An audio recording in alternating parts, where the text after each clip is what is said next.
These are the ghosts. Their shtick is discarding your hand for benefit, and in a grand strategic overview, they have 7 cards which capitalize on small hand size. They have 11 cards which manipulate your hand size, and then they have 2 copies of Incorporeal, which doesn't do either of those things. Starting with some of the minions, Spectre is their boss minion. It's got a normal power level of 5 power, and if you have 2 or fewer cards in your hand, you can play Spectre from your discard pile as if it was in your hand. What this means for practical purposes is that once you've drawn your Spectre, you can afford to run a small hand size and know that you're going to have a minion to play most of the time, and a quite big one. Or you can dump your hand to one of your other ghost cards for some benefit and still have a minion to play because you now have 2 or fewer cards in hand and can play the Spectre from discard.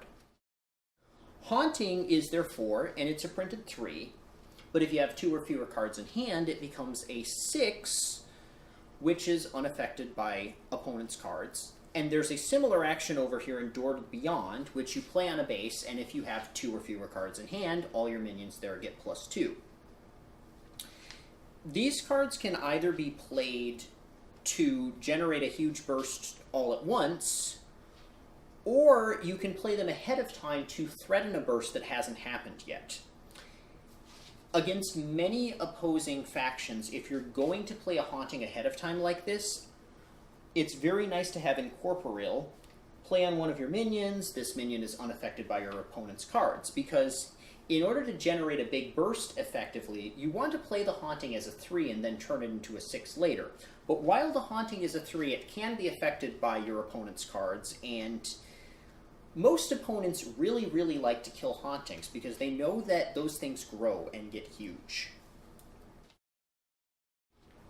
Some of your other cards that take advantage of small hand size, we have Shady Deal over here. That's just a VP.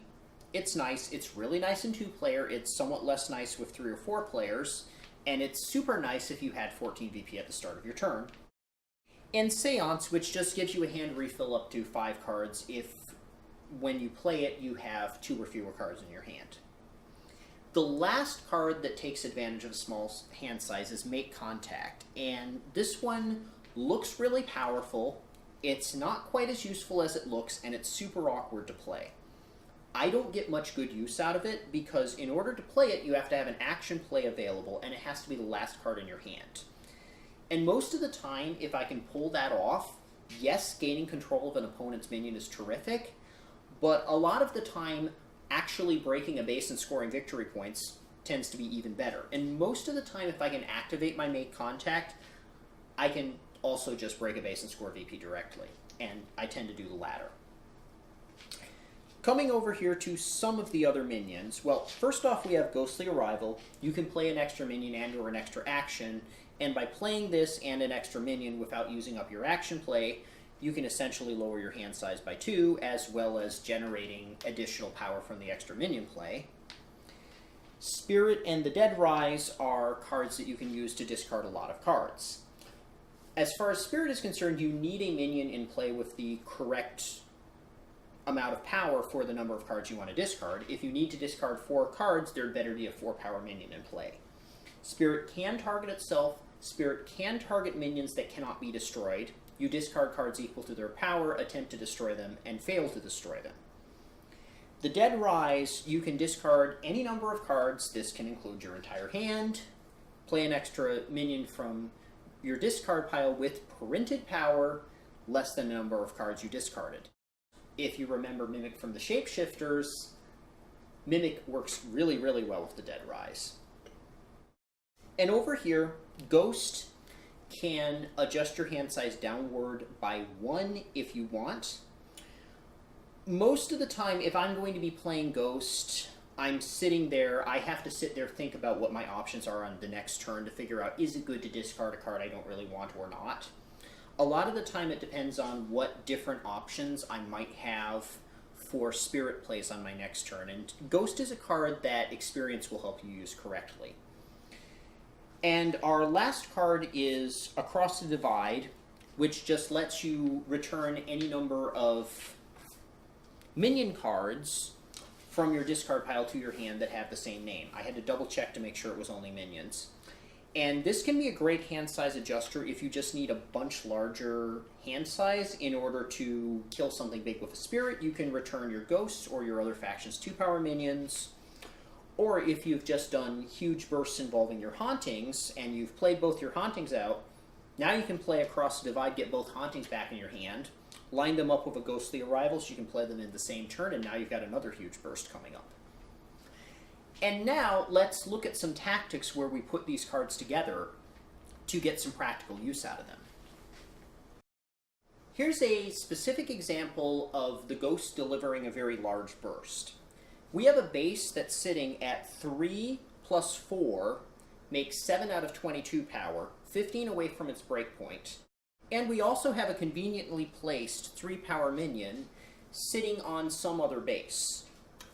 By the way, if you're playing against the ghosts, having a minion sitting on a base other than the base the ghost would like to burst makes it easier for the ghost to deliver a big burst, because in order to dump a whole bunch of cards, Spirit has to at least attempt to destroy a minion of an appropriate power level. If all your potential kill targets are sitting at the same base that the ghost would like to burst, the ghosts are going to actually have to decrease the power at that base before raising it back up, and that's going to slightly lower the amount of bursts they could deliver. In this case, even though the base would be 3 points closer to breaking with the fledgling vampire here, and at 7 power, the vampires would be a little closer to breaking it themselves, it would not affect whether or not the ghosts can break the base at all.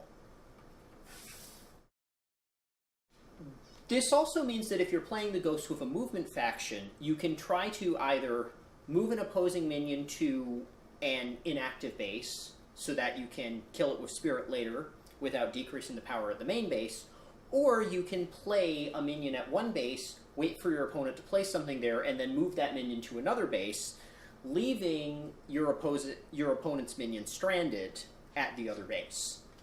And this will help you set up this kind of burst. So in this case, the burst play goes, we play a Haunting. That raises our power to 6, and the Haunting's going to get +3 as soon as we get down to 2 cards in hand. We play Ghostly Arrival to play an extra minion and or an extra action. And this essentially helps us decrease our hand size by 2 as well, both from getting rid of itself without consuming your action play, and by letting you play an additional minion out of your hand. Now we're going to play with our second minion play. We're going to play a Spirit, and we're going to discard 3 of our cards from our hand to destroy this fledgling vampire. Note that we haven't decreased the power at Inventor's Salon at all. Also, at this point, the Haunting jumps from 3 power to 6. So we have 3 from War Raptor plus 6 from Haunting plus 3 from Spirit is... Now we're sitting at 12 power, and we've already jumped up 9 in one turn. If you remember from the dinosaurs video, that was sort of on the high end of what the dinosaurs are going to be delivering in one turn. But we still have an action play from Ghostly Arrival. So now we dump Dwarf to the Beyond on this base and gain an extra 6 power. Now we've jumped from 3 to 18 power in a single turn, and we break the base, and we take a 2 VP lead over our opponent. We've saved an Armor Stego in hand, so we have some sort of play on the next turn. And that's the kind of large hand that you would like to get with the ghosts. Here's another kind of ghost play that I see people try a lot when they're new to playing the faction. And it's a great idea with 3 or 4 players, but in a 2-player game it can get you in a little bit of trouble. And the critical card here is the Dead Rise. Discard any number of cards, play an extra minion from your discard pile with power less than the number of cards you discarded. This can be a great card for setting up plays where Haunting or Door to the Beyond is going to activate, because you can discard more than the minimum number of cards required to the Dead Rise. And so from any hand size you can go down to 2. Or in this case, since we're going to actually end our turn without breaking the base, we need to go all the way down to 0. So the play is, we're going to play Haunting, currently a 3, and then play the Dead Rise, discarding 4 cards, or more. and we're going to play another Haunting from discard because while it's out of play, it has its printed power of 3. Even though now, at this point, when we're ready to end our turn, both Hauntings are 6s. So we've played 12 power in a single turn, and in a 2-player game, most opposing decks are not going to be able to trump this in one turn, but this is a little bit of a risky play, because the problem we have is we may or may not draw 2 cards that we can get rid of on our next turn, and we may or may not draw 2 cards that allow us to actually break the base on our next turn. So now we end our turn and draw 2 cards, and we actually got exactly the hand we don't want, which is why I say this play is risky.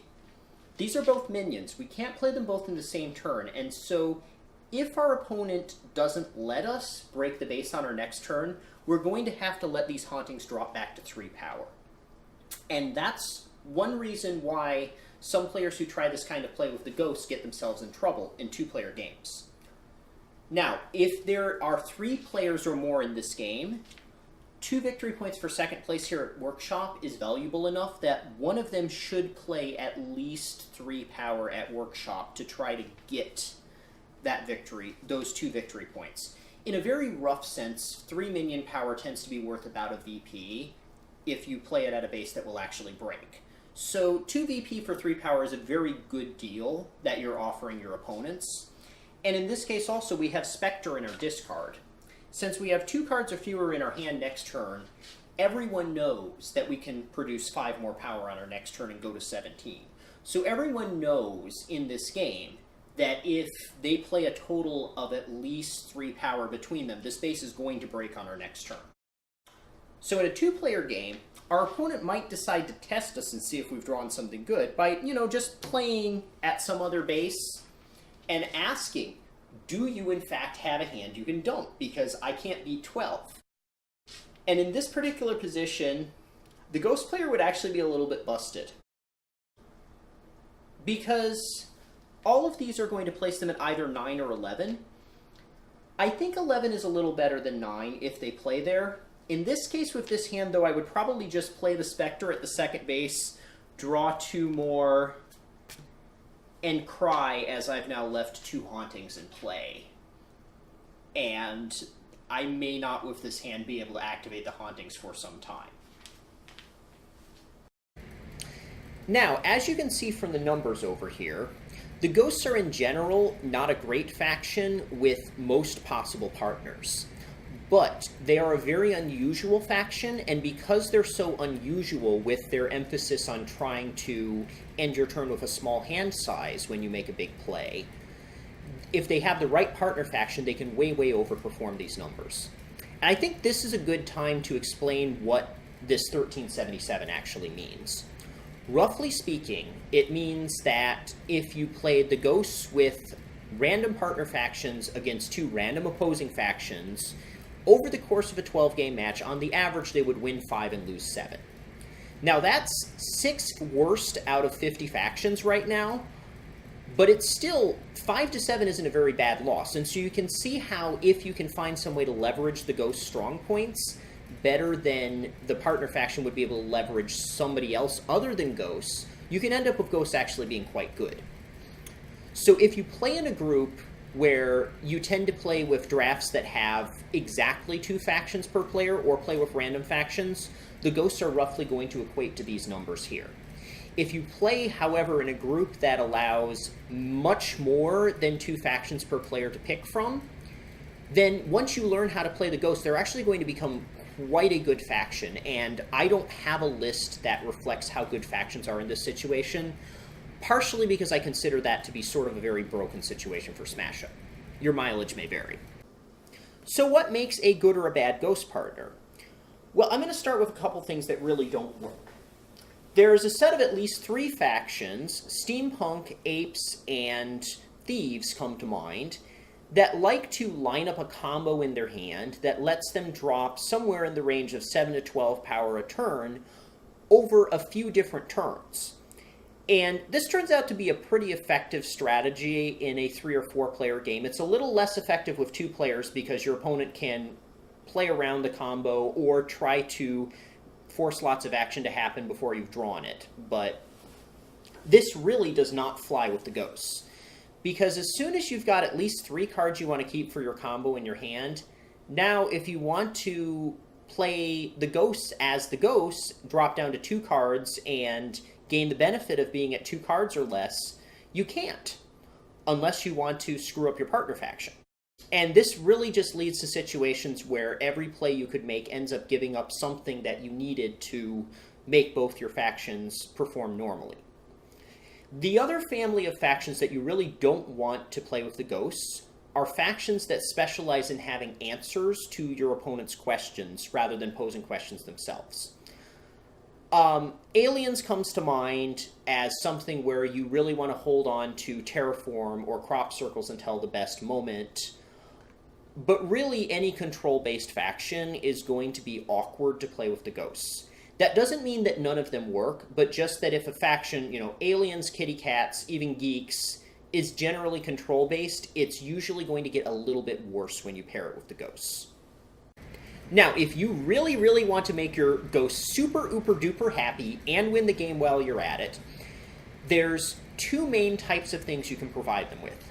The first is improving their ability to draw and line up the right cards, either by drawing more than 2 cards a turn, sifting through your deck to be able to get the right cards on top, or searching your deck and directly finding minions of power 3 or less out of it, because 3 power is where both Spirit and Haunter reside, and usually you want to line those up in the right way.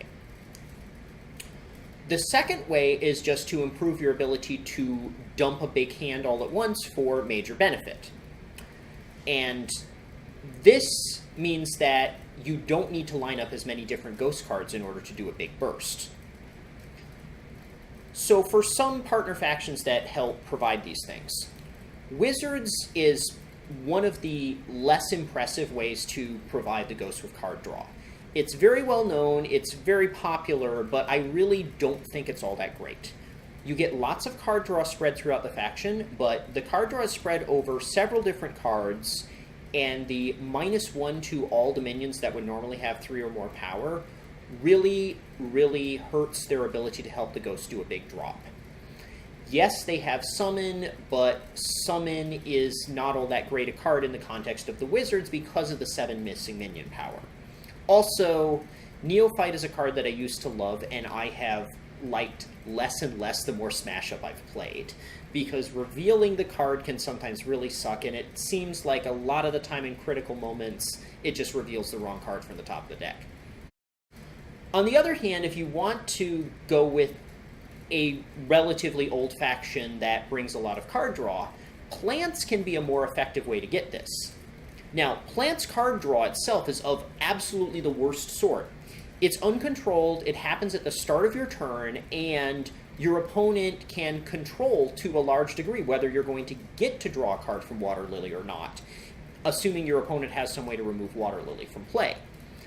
However, Water Lily isn't the big card that helps with the ghosts. Sprout is.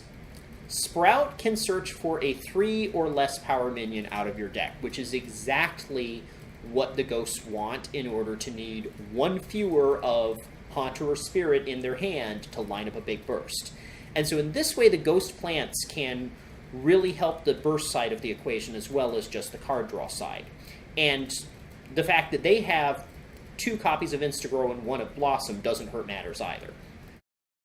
Then if you want to go for the strictly aggressive route with partner factions that can dump stuff very fast, well, the new teddy bears are all about dumping all your hand at once, and assuming you've got time to line up a big hand, the ghost cards will always be happy to help participate in a massive teddy bear love fest at some base, or maybe even 2 bases at once. And finally, Robots is one of the most important ghost partners to know about, because, as it turns out, there's a lot of situations where the Robots can get into trouble in a draft where maybe you're allowing many, many more than 2 factions per player there, where the ghosts turn out to be the perfect answer for them. The Robots can dump so much stuff at once that you can be sitting with 8 cards in your hand and know that you can get down to 2 at the end of your turn, no problem. The robots also have so many minions that they're not going to hog your actions. That tends to be another general problem for Ghost Partner Faction, by the way. If the Ghost Partner Faction wants to use every single action play you have, you're generally going to have problems. The Ghosts don't hog your actions because they only have 2 really good actions. The robots don't hog your actions, not the Ghosts. And because of this, there's lots of extraneous minions floating around. Those warbots, a lot of the time you can just pitch them. And so Spirit's going to be very happy, and you're going to be able to activate Haunter and activate Door to the Beyond very easily with the Ghosts. It turns out that Ghost Robots is in fact the answer to several problematic Dragons decks that can put the robots in a very bad way in 1v1. But I'll get to that a little more when I cover the robots. And before I forget, I wanted to mention 2 other fun decks, Ghost Shapeshifters and Ghost Time Travelers.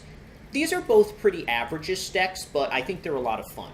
Shapeshifters, Gelf is the big card that you want to make use of because Gelf can be turned into either a Haunter or a Spirit as needs be at any time, and this helps with your draw consistency. And Transmogrify and really also help you get the specific ghost card you need.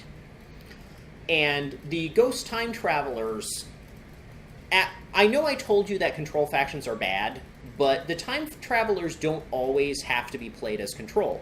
If you're using Repeater Perfect to put Ghostly Arrival on the top of your deck, you've just gotten some fantastic value, and as a matter of fact, you've just turned Repeater Perfect into an extremely aggressive card because you're getting pure speed out of its ability. And Time Walk, if you have to draw it, you're not going to try to play the game to try to play the idea of extending the game until you get to play 5 Time Walks with Ghost Time Travelers. That's not your point. Time Walk is just a free extra play and 2 cards, and it doesn't slow you down at all, and you can probably ditch those 2 extra cards to a Spirit anyway. So those are 2 other Ghost decks I recommend giving a shot at some point. There's one other popular deck I should have remembered to mention here, and that's Ghost Zombies. I'm not very familiar with it, and that's why I haven't mentioned it, but I think a lot of players have tried it.